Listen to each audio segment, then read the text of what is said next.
नाज़रीन, गुलाब लग़ारी में पुलिस के ज़ातियुनि खिलाफ़ ॻोठाणा सरापा एहतजाज बणियल आहिनि। इन हवाले से पेश आहे इब्राहिम लग़ारी जी हीअ रिपोर्ट। हींअर गुलाब लग़ारी भरिसां ॻोठ माणक लग़ारी में जिते ॻोठ निम माछी जा जेके रहवासी आहिनि उन पुलिस खिलाफ़ जेको एहतजाज कयो आहे, अचो त हिननि खां पुछूं हिननि जो छा चवणु आहे। ही गुलाब लग़ारी जो SHO आहे रियाज़ रिंद साहब, वो पुलिस सरपरस्ती में चंबड़ मां मेनपुणियूं घुराए थो ऐं पाण सप्लाई करे थो।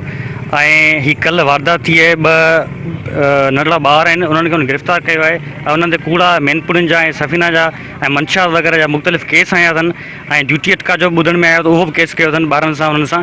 ऐं असां SP Badin, IG Sindh, chief minister Sindh ऐं चीफ जस्टिस ऑफ पाकिस्तान खां इहा अपील था कयूं त ही नाल ऐं राशि SHO रियाज़ रिंद खे मुअत्तिल करे, छो जो असांजा MN MP जेके आहिनि उहे असांजी ताक़त ते हलनि था। असां मज़दूर ऐं मिसकीन माण्हू आहियूं ऐं उन्हनि सां नाइंसाफ़ी आहे।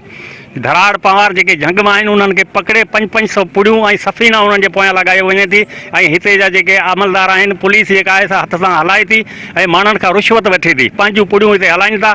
ऐं ग़रीब मिसकीन माण्हू, तव्हां गुलाब लग़ारी में ॾिसो सरेआम हले पई ऐं गुलामली चांडियो में हले पई, काडरू मोरी ते हले पई, पुलिस जी सरपरस्ती में हले पई।